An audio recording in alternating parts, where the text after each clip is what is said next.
Halo para mahasiswa sekalian, salam berjumpa kembali di mata kuliah perencanaan tata letak pabrik.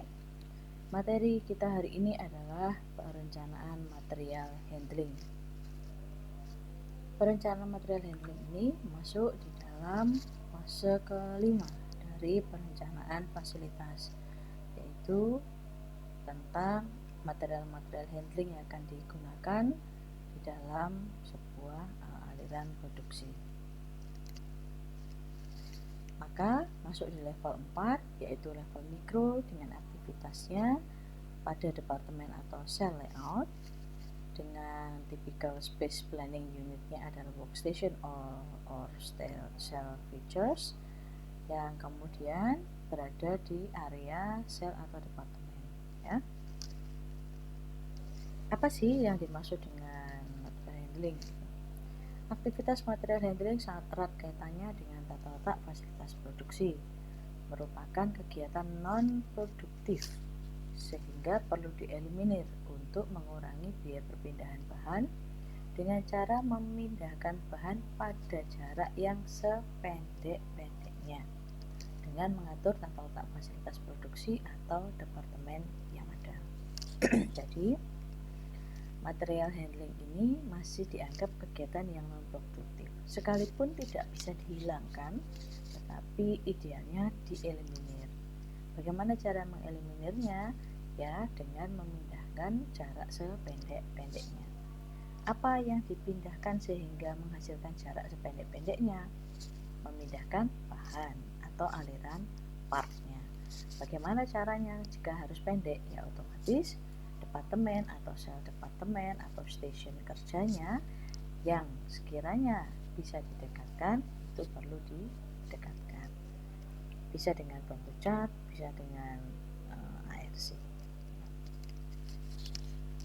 Definisi material handling menurut American Material Handling Society (AMHS) adalah seni dan ilmu dalam penanganan, pemindahan, pembungkusan atau pengepakan, penyimpanan sekaligus pengendalian atau pengawasan bahan atau material dengan segala bentuknya.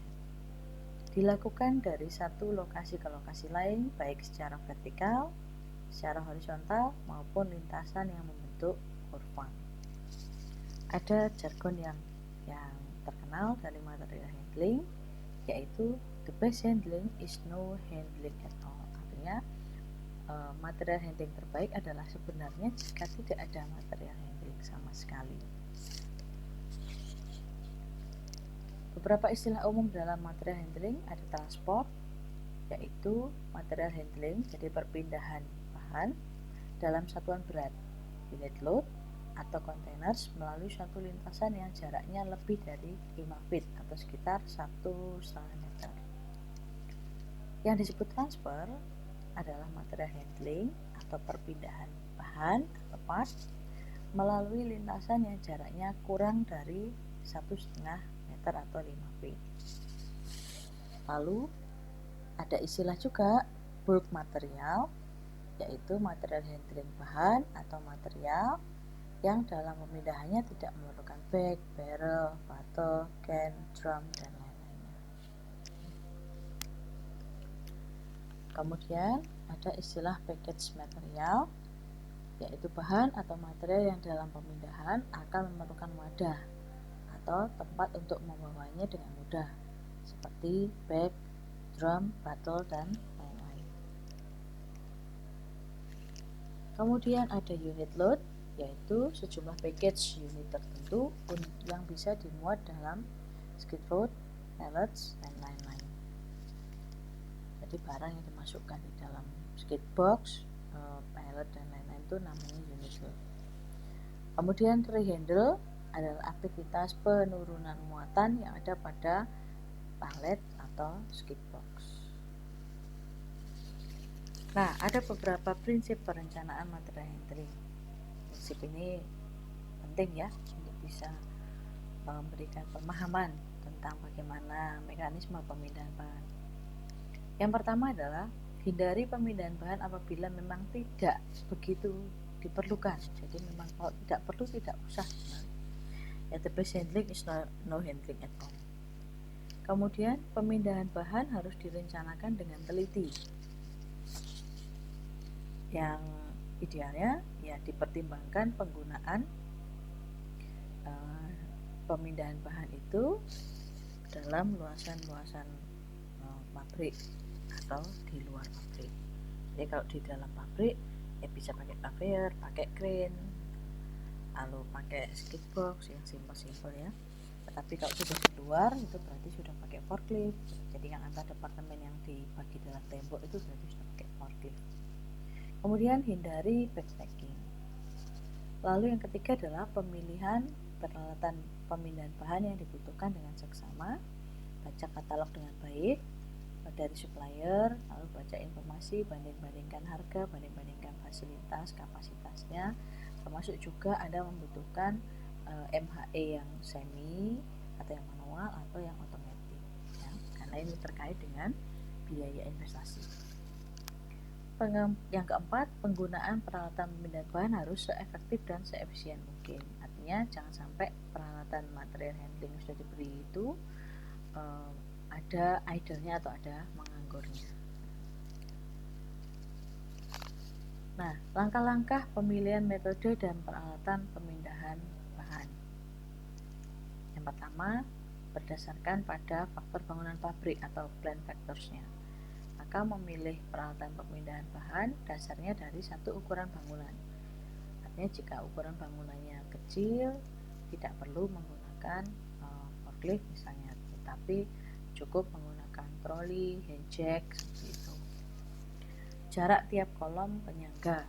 Nah, artinya dengan kalau jaraknya dia pendek-pendek, artinya baru berapa meter ada penyangga, ada berapa meter ada penyangga.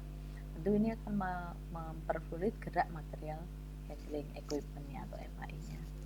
Sehingga sehingga material handling yang dipilih ya tentunya yang bisa fleksibel bergerak di antara jarak-jarak kolom penyangga bangunan.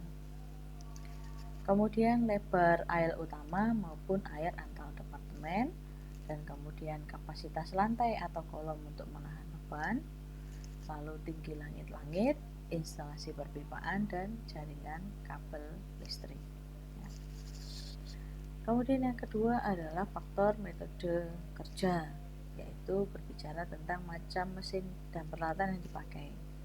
Jadi kita pakai mesin apa, peralatan apa, sehingga kita bisa memutuskan material handling equipment seperti apa yang akan kita gunakan untuk aktivitas pemindahan antar mesin. Ya. Yang kedua, prinsip kerja tiap mesin dan peralatan. Ya, prinsip kerja tiap mesin dan peralatan. Kemudian yang ketiga adalah metode dan urutan proses pengerjaan produk. Kemudian ada produk dan bahan, yaitu dimensi dan ukuran bahan produk yang akan dipindahkan. Kalau semakin besar dan berat, pasti material handlingnya tidak material handling yang kecil dan tidak bermesin ya. Tapi sebaliknya ya, dia ukurannya bisa menampung ukuran bahan atau material yang akan dipindahkan, serta untuk memudahkan tenaga manusia maka menggunakan MHI yang bermesin. Berat material atau produknya, kemudian karakteristik khusus yang dimiliki oleh material atau produk. Karakteristik khusus ini misalnya seperti produk-produk ekonomi gitu, kimia. Jadi kan MHI yang dipakai harus hati-hati, tidak bisa menggunakan MHI yang sembarangan, tapi lebih aman untuk membawa produk-produk kimia tersebut ke area yang dituju. Lalu metode pemindahan bahan yang ada, yaitu evaluasi peralatan pemindahan bahan yang ada dan perlunya perubahan atau penambahan. Kemudian proses memilih, menyeleksi, mengevaluasi berbagai alternatif MHI yang cocok untuk digunakan ya.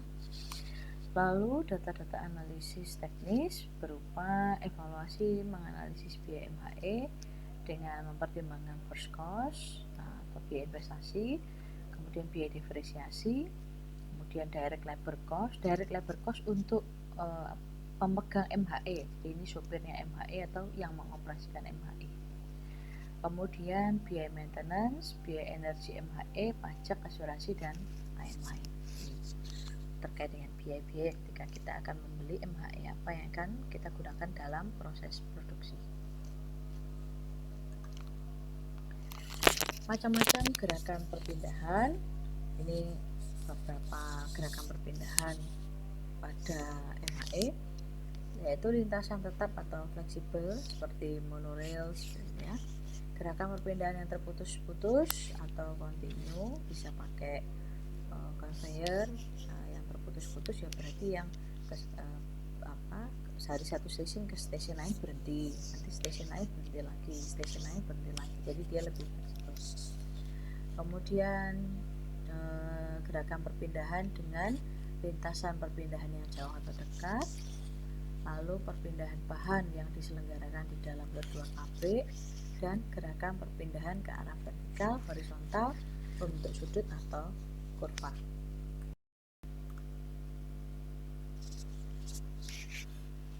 Macam-macam peralatan material handling, equipment atau MHE.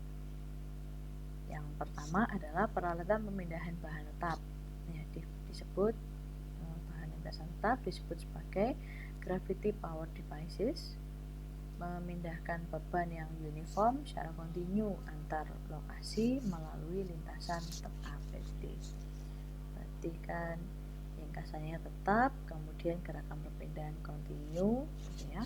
Soal jaraknya bisa jauh dekat, soal di dalam atau di luar ini biasanya diletakkan di luar bisa, di dalam juga bisa, cenderungnya di luar, ya, di luar area pabrik. Artinya di luar departemen gitu, tidak di luar pabrik, tapi di luar departemen. Kemudian gerakan perpindahan relatif horizontal, kurva bisa. Ya. Memindahkan beban yang uniform secara kontinu antar lokasi maupun melalui lintasan tetap. Fungsi utamanya convey atau membawa bahan dan produk. Ya, contohnya dalam pemindahan bahan lintasan tetap ini adalah aneka macam model conveyor, monorail, railroad systems, elevators, skip hoist, kemudian piping atau duct system yang terpasang permanen sesuai lintasan yang harus dilalui. Nah, ini contohnya lintasan tetap.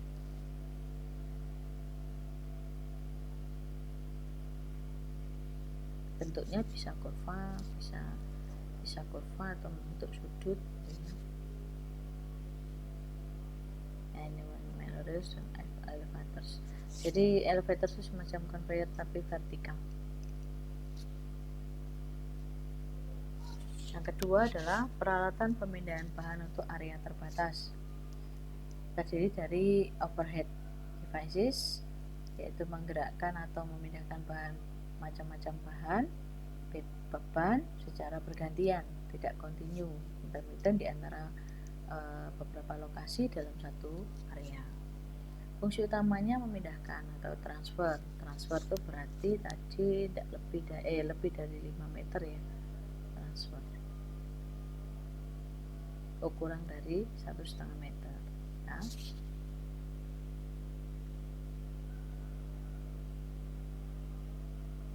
memindahkan atau transfer benda kerja yang lokasinya tetap dan bergerak melintas rel dalam area kerja terbatas. Jadi ini yang jarak pendek. Contohnya bridge and jeep cranes, cable and boom systems, gantry cranes, dan lain-lain yang fleksibel beroperasi pada area kerja terbatas. Nah, ini contohnya bridge and jeep crane.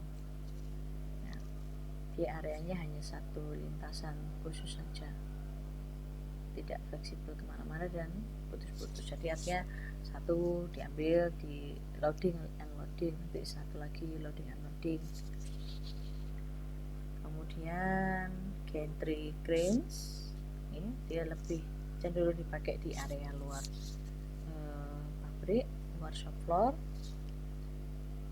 Ya, gantry cranes. Kemudian yang ketiga adalah peralatan pemindahan material handling yang bergerak bebas atau mobile. Di antaranya ada hand and powered vehicles, non-highway, Kemudian memindahkan beban uniform atau non-uniform baik secara kontinu maupun berganti melalui berbagai lintasan. Fungsi utamanya transporting benda kerja dan bergerak sepanjang air. Nah, ini contohnya adalah forklift truck, skid truck, tractors and trailers, pedestrian power trucks, apapun itu industrial vehicles yang dirancang untuk pemakaian dalam maupun di luar ruangan.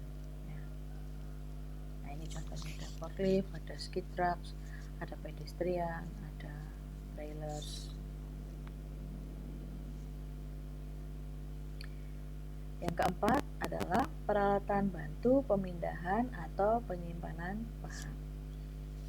Peralatan yang digunakan untuk membuat aktivitas pemindahan bahan lebih efektif, namanya aja peralatan bantu ya, jadi supaya lebih mudah gitu ketika kita melakukan pemindahan bahan.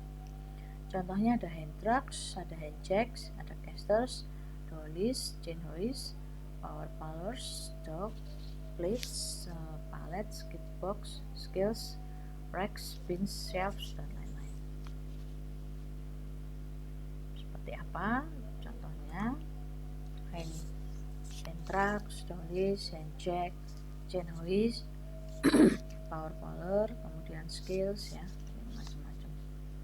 Lalu ada skid box, ada pallets, ada dock plates. Dock plates itu berarti ini besi perantaranya, ini baja perantaranya, bisa baja atau besi ya, tapi dia yang memudahkan pemindahan. Kemudian ada shelf and rack ya. Nah, sekarang kita berbicara tentang aisle atau jalan lintasan. Adalah jalan lintas untuk proses gerakan perpindahan personil, bahan, ataupun peralatan produksi dari satu lokasi ke lokasi lain. Persoalan dalam aisle itu adalah di lokasi mana aisle akan ditempatkan dan berapa lebar aisle yang sebaiknya diambil.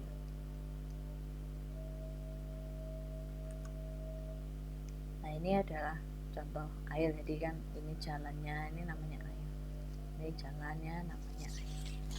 Ya, sama kalau pergi ke mall itu kan kalau pergi ke minimarket atau pergi ke mall itu kan antar area kan ada aisle-aisle-nya. Penggunaan aisle-nya yaitu untuk material handling, untuk gerakan perpindahan personil, untuk finished goods product handling, kemudian untuk pembuangan scrap atau industri limbah lainnya, untuk perpindahan peralatan produksi baik untuk pergantian baru maupun untuk perawatan, atau kondisi-kondisi darurat semacam kebakaran dan lain-lain.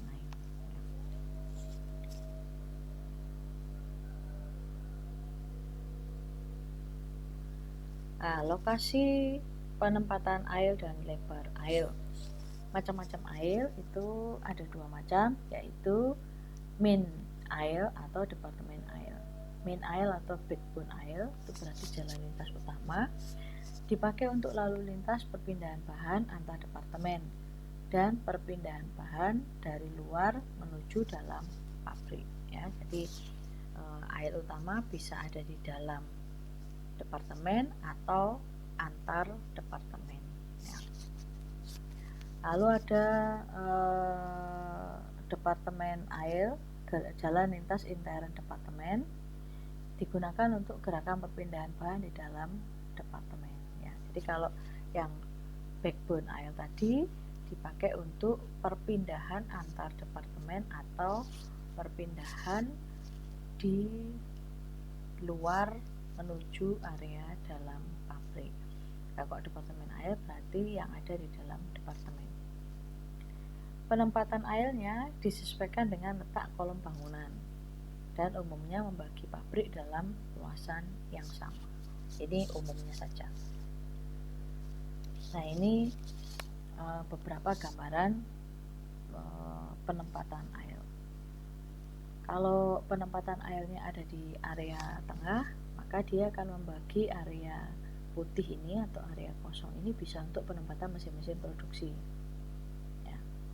Tapi kalau aisle-nya ada di pinggir, mesin-mesinnya ada di area yang kosong, pada dasarnya tidak dianjurkan, ya, pada dasarnya tidak dianjurkan.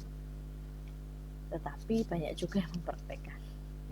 Lalu air ada di tengah-tengah, ada 2 area, atau sangat di tengah tapi di antara kolom. Jadi perhatikan ini ya, ini kan ada kolom, ini juga kolom.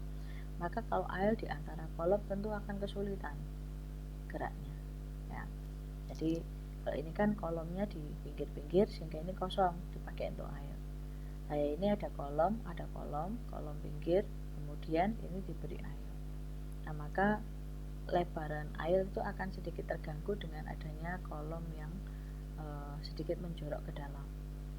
Nah tetapi kalau airnya tidak terganggu oleh kolom, ya nggak masalah.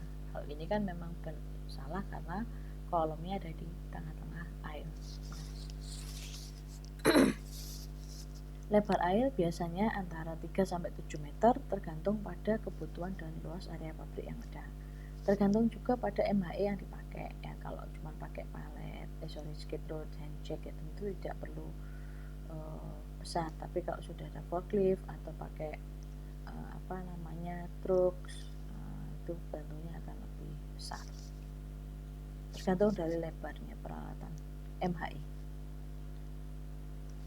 Nah ini adalah tabel standar lebar jalan lintas yang direkomendasikan. Ya. Jika hanya orang yang bergerak, maka sebaiknya lebar aisle-nya 1 meter saja cukup.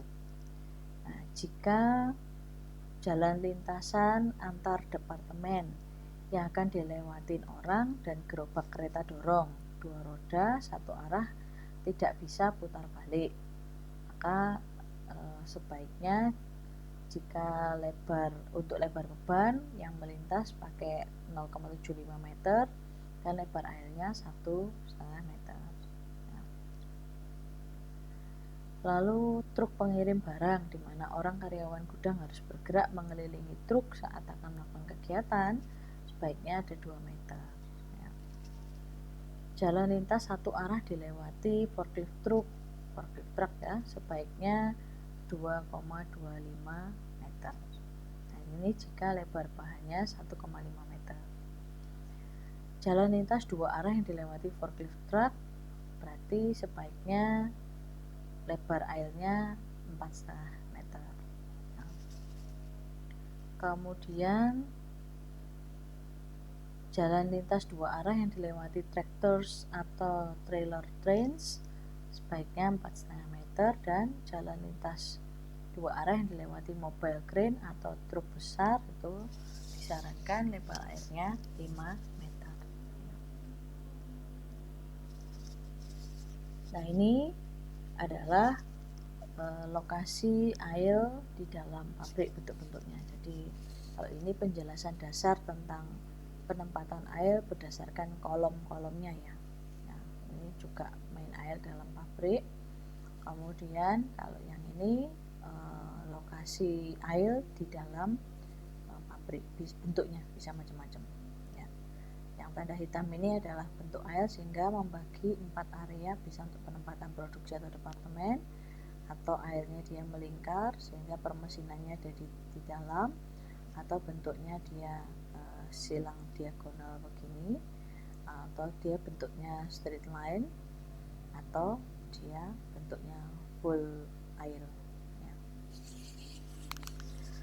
Luasan area pabrik harus mempertimbangkan luasan area untuk aisle-nya, tergantung pada jumlah aisle, macam, bentuk maupun lokasi jalan lintasan. Rasio tersebut adalah rasio aisle space dibandingkan dengan total luas departemen atau pabrik keseluruhan. Nah ini misalnya jika ada pabrik yang berukuran 25 x 25, lebar aisle-nya 2,6. Ini hanya contoh saja. Nah, tujuan pokok pemindahan bahan adalah menambah kapasitas produksi, mengurangi limbah atau waste, memperbaiki kondisi area kerja, memperbaiki distribusi material, dan mengurangi biaya. Material handling cost macam-macamnya, ada biaya material, ada salary and wages, ya salary gajinya untuk material handling. Lalu ada financial charge. Financial charge itu biasanya terkait dengan pajak dan sebagainya karena ada material handling, biaya service ya. Kemudian idle machine time, lalu ada production bottleneck, rehandling material. Kalau kita melakukan rehandling material kan berarti ada jarak yang semakin jarak yang lebih yang harus dilakukan karena ada rehandling itu tadi, maka efeknya ada di biaya transportasinya atau biaya energinya, biaya tenaga kerja juga. Lalu ada large inventories, kemudian poor space utilization, excessive maintenance, jadi maintenance yang terlalu berlebihan, kemudian ineffective use of labor, lalu ada damage material atau barang reject gitu ya, dan inefficient use of equipment. Ya, jadi hal-hal ini akan berpengaruh terhadap material handling cost. Nah, pengukuran produktivitas material handling ada beberapa macam. Jadi artinya kita akan melihat apakah penataan material handling kita ini sudah bagus atau tidak. Itu ada ukuran kuantitatifnya. Yang pertama adalah material handling labor atau material handling tenaga kerja. Jadi ini biaya tenaga kerja atau jumlah tenaga kerja. MHL rasio adalah personel dalam kegiatan material handling dibagi dengan total personel yang dioperasikan dalam pabrik. Katakanlah dalam satu departemen ada 3 operator, lalu ada 3 juga personel material handling. Maka sebenarnya 3/3 1, artinya bahwa MHI-nya menjadi menjadi sama antara jumlah labor dengan jumlah material handling. Dan idealnya MHL rasio pastinya ketika dia harganya tidak sampai 1 ya, artinya bahwa ketika material handling yang terbaik adalah no handling at all, berarti idealnya jumlah personel material handling itu tidak lebih banyak daripada jumlah personel yang dioperasikan dalam pabrik ya. Jadi jangan sampai orangnya MH lebih banyak daripada operator produksi, ini pemborosan. Kemudian direct labor handling cost. Direct labor handling cost rasio adalah waktu produktif yang hilang karena material handling dibagi dengan total waktu kerja dari direct labor tersebut. Artinya ketika terlalu sering ada material handling, maka sebenarnya waktu produktif untuk operator itu menjadi sedikit terganggu karena dia harus melakukan material handling. DLHL ini asumsinya operator adalah juga bertugas material handling. Jadi kalau sudah selesai dia mengerjakan dalam stationnya, lalu dia juga yang harus memindahin ke workstation lain. Ya, ini kalau jaraknya jauh sehingga membutuhkan waktu yang panjang, maka waktunya terbuang sehingga kan dia nggak bisa bekerja lagi di stationnya dengan cepat karena dia harus mengantarkan produk itu ke workstation berikutnya. Kemudian yang ketiga adalah movement atau operation.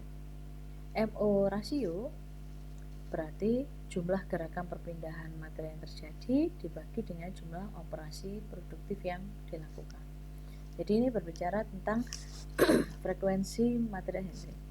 Nah, dibagi dengan jumlah operasi produktif atau elemen kerja atau kegiatan operasi produktif.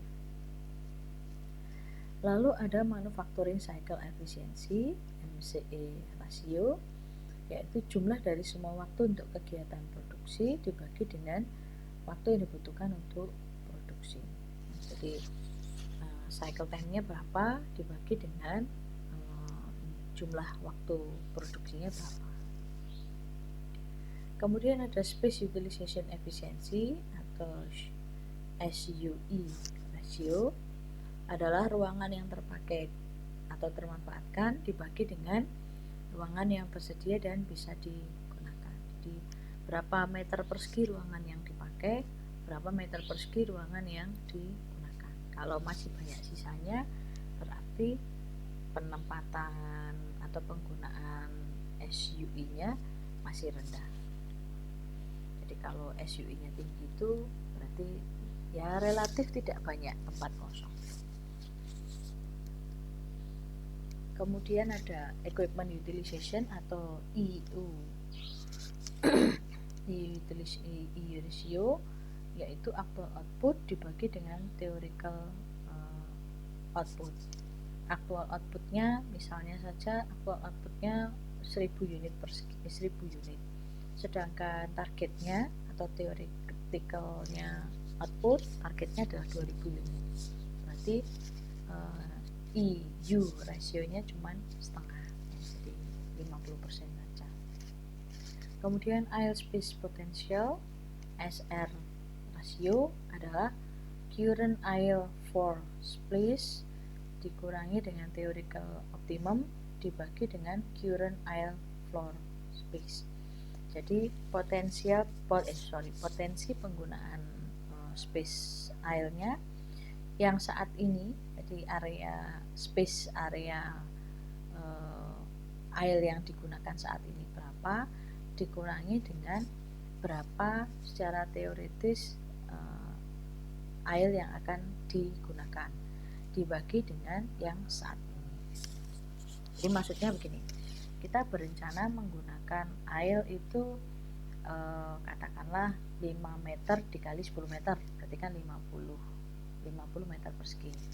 Dalam kenyataannya kita tuh perencanaannya kurang matang, misalnya yang dipakai ternyata 60 meter persegi. Nah, berarti kan 60 meter persegi dikurangi 50 meter persegi dibagi dengan 60 meter persegi. Jadi airspace potential. Kemudian estimasi ongkos material handling. Nah, ongkos material handling pada dasarnya adalah biaya mesin dan biaya operator. Biaya mesin itu terdiri dari biaya perawatan ditambah dengan biaya bahan ditambah dengan depresiasi. Yang disebut dengan depresiasi adalah biaya penyusutan terhadap umur mesin atau alat selama umur ekonomis alat tersebut. Nah, ini contohnya.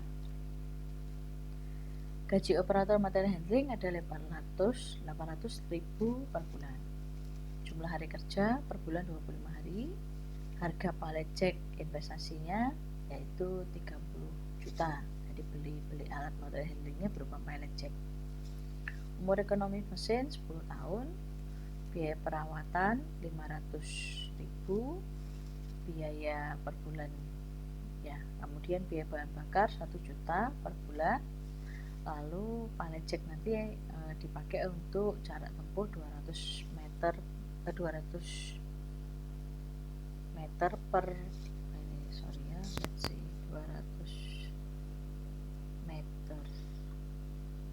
menit 200 meter per jam.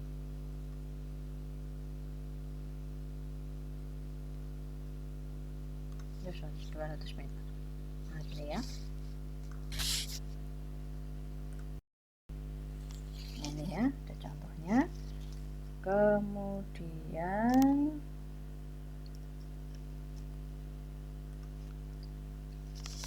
nah, kita hitung dalam satuan ini, satuan data adalah bulan, 25 hari kerja, harga palet 30 juta, umur ekonomi 10 tahun, biaya perawatan 500.000 per bulan, biaya bahan bakar 1 juta, dan pemakaian jarak tempuhnya ada 200 meter per jam.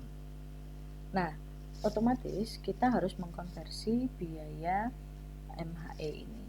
Konversi bisa dilakukan dalam satuan jam atau bulan. Ya, jadi konversi satu, konversi semua. Konversi bulan ya bulan semua, konversi jam ya jam semua. Dalam contoh ini yang saya ambil adalah konversi ke jam. Biaya perawatan 500.000. Sedangkan 500.000 per bulan berarti ada 25 hari kerja dengan 8 jam kerja normal, sehingga biaya perawatan adalah 2.500 per jam.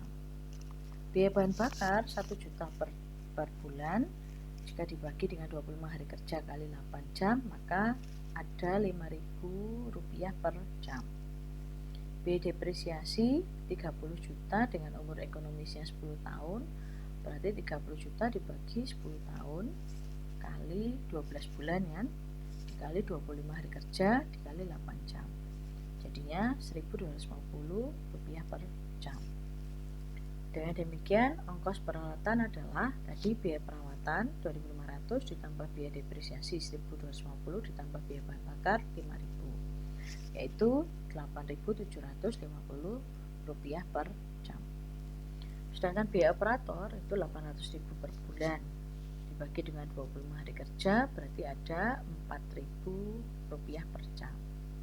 Sehingga ongkos material handlingnya adalah 8.750, ongkos peralatan ditambah biaya operator 4.000, 12.750 per jam. Sedangkan 1 jam itu MHE palet, MHE apa itu tadi, MHE palet jack akan bergerak sepanjang 200 meter ya. Berarti per meternya biayanya Rp63.64 lah ya, Rp64. Nah, data ini dipakai untuk memperhitungkan berapa biaya yang harus dibutuhkan jika terdapat pertambahan jarak dari palet jack yang harus bergerak. Nah, ini sudah dihitung per meter. Kemudian berikutnya kita masuk pada segmen analisis kuantitatif pemindahan bahan. Jadi ini kita berbicara tentang perpindahan bahan ke beberapa lokasi. Nah, metode yang dipakai adalah assignment method yang dikembangkan oleh W.H. Kahn yang menggunakan dasar teori matematika yang dibuat oleh ahli matematika Koning and Egervesi berkebangsaan Hungaria. Maka metode assignment method ini juga disebut sebagai metode Hungarian. Jadi metode Hungarian ini adalah metode untuk pengalokasian material handling yang kita punya dari satu departemen ke departemen yang lain. Dalam hal ini kita ambil contohnya forklift. Contoh ya, karena kan bisa macam-macam, bisa pakai pedestrian, bisa pakai handjack, bisa pakai bahkan truck and trailers, atau juga pakai forklift gitu ya. Jadi macam-macam. Ini kebetulan contoh saja. Jadi esensinya adalah tentang perpindahannya ya. Ini dimisalkan terdapat forklift yang melayani 5 departemen. Lokasinya berbeda-beda. Nah, sedangkan forklift bebas melayani departemen manapun yang sekiranya membutuhkan. Nah, ini adalah lokasi dalam forklift di mana forklift sekarang ditempatkan atau beroperasi. Ada forkliftnya ada di ruang perkakas, di bengkel pres, di ruang pengecatan, bengkel las, dan bagian perakitan. Sedangkan ada departemen-departemen yang juga membutuhkan forklift, yaitu departemen pengiriman barang, departemen inspeksi, departemen maintenance, penerimaan, serta gudang. Nah, ini disimpulkan ABCDE, kemudian PQRST. Sedangkan angka-angka yang di dalam sini adalah jarak meter yang harus ditempuh. Jadi dari ruang perkakas A ke ruang pengiriman barang 300 meter. Ruang perkakas ke ruang inspeksi adalah 150 meter dan sebagainya. Pertanyaannya, bagaimana pengalokasian forklift bisa bebas untuk satu departemen ke departemen yang lain. Nah, supaya lebih memudahkan analisis, angkanya diubah.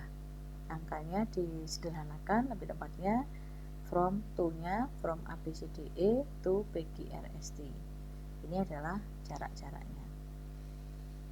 Langkah pertama di dalam metode Hungarian adalah kurangkan angka setiap sel dengan angka terkecil pada tiap baris. Otomatis pada setiap baris tentukan dulu angka terkecilnya. Nah, ini adalah angka terkecilnya. kolom baris A angka terkecilnya adalah 60. Kolom B angka terkecilnya baris B angka terkecilnya adalah 120. Baris C angka terkecilnya adalah 30. Baris D angka terkecilnya adalah 180 dan baris E angka terkecilnya adalah 30.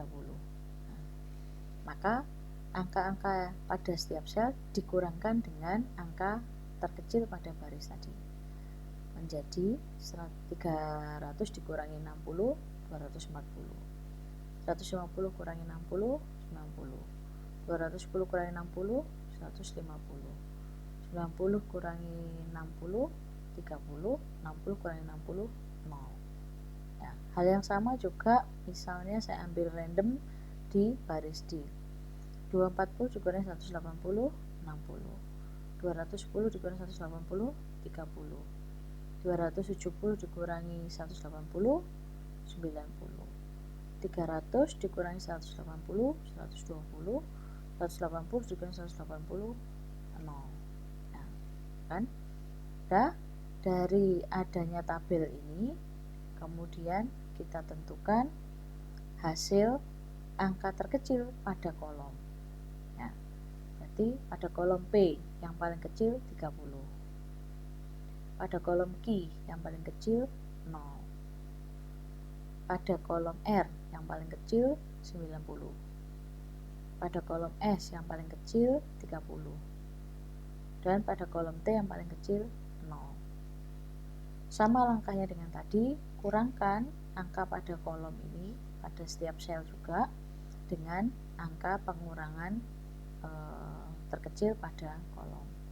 Berarti 240 dikurangi 30 210, 90 dikurangi 0 90, 150 dikurangi 90 60, 30 kurangi 30 0, 0 dikurangi 0 0. Nah, saya ambil random di kolom yang terakhir ini ya, untuk yang baris E. P berarti 60 dikurangi 30 30. Q, kolom Q 30 dikurangi 0 30. Kolom R 120 dikurangi 90 30. Kolom S 210 dikurangi 30 180. Kolom T untuk yang from E adalah 0 dikurangi 0 0. Ya. Ini tabel hasil pengurangan baris dan kolom, angka terkecil pada baris dan kolom. Kemudian dari adanya tabel tersebut kita bisa melakukan penugasan atau assignment dengan mengalokasikan unit-unit pada sel matriks yang bernilai 0. Nah, dari A pada baris A ini yang bernilai 0 adalah S dan T. Bisa pilih salah satu, misalnya pilih S. Pada baris B yang 0 adalah pada kolom Q, kita pilih. Pada baris C ini ada 3, bisa pilih salah satu, tetapi yang sekiranya tidak bertumpuk dengan penugasan yang lain. Tuh. Jadi artinya kan CQ tidak dipilih karena Q sudah digunakan untuk mengantar dari B ke Q. Nah, lalu D itu yang dipilih adalah yang R, sehingga C tidak memilih CR, tetapi C ke P. Ya. Kemudian yang E yang dipakai adalah yang terakhir karena hanya ada satu, sehingga yang A tadi tidak bisa memilih A ke T karena forklift dari A ke T sudah dibebani oleh forklift dari E ke T, sehingga penugasan A adalah dari A ke S. Nah, pindahkan angka-angka 0 tadi menjadi simbol-simbol yang lebih mudah dipahami, kosongkan semua. A ke S tinggal dipilih, beri aja angka 1 atau dicentang, B ke Q, lalu C ke B, lalu D ke R, dan E ke T. Angka 1 dalam hal ini bisa jadi adalah satu kali pergerakan atau hanya penanda saja. Nah, berarti penugasannya jika dimisalkan punya hanya satu forklift, bagaimana cara membaginya? Berarti forklift itu bergerak dari A dulu, lalu ngantar ke S. Habis itu dari S ke B. Nah, dari B ngantar ke G. Nah, lalu setelah dari G berangkat ke departemen C. Habis departemen C berangkatnya ke departemen P. Habis dari departemen P, balik lagi ke departemen D. Ambil barang, lalu barang dibawa ke departemen R. Kemudian setelah dari departemen R, kosong kan, bawa ke departemen E, ngambil barang, bawa ke departemen T. Gitu. Dengan demikian kan bisa dihitung caranya ya, berapa rupiah biaya materialnya seperti yang ada di sini tadi. Ini bisa dihitung. Ya. Kemudian bagaimana jika ternyata berikutnya adalah dicek apakah ini sudah solusi optimal. Caranya ngecek adalah dengan menjumlahkan semua angka pengurangan dalam baris dan semua angka pengurangan dalam kolom dan dibandingkan dengan jumlah angka dalam original matriksnya penugasan. Tadi jumlah angka pengurangan baris adalah 60, 120, 30, 180, 30. 60, 120, 30, 180, 30. Angka pengurangan kolom 30, 0, 90, 30, 0. 30, 0, 90, 30, 0, 570. Nah, dibandingkan dengan angka pengurangan angka original matriks. Angka dari A ke S, original matriksnya A ke S adalah A ke S 90 kan?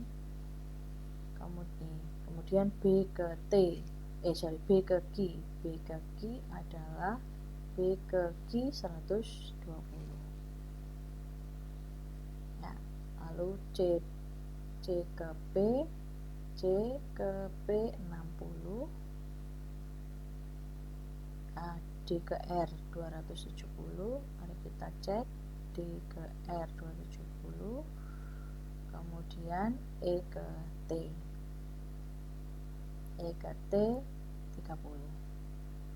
Jadinya 570. Ya, berarti alokasinya sudah optimal karena sudah terbukti. Berikutnya, bagaimana jika tidak ditemukan zero cost assignment-nya? Nah, ini ada contoh berikut suatu hasil penugasan yang tidak ditemukan solusi optimalisasinya. Nah, ini dari AA ke SS bisa pakai SS atau TT. Lalu tapi yang dipilih adalah SS. BB ke Kiki karena hanya satu berarti dipilih.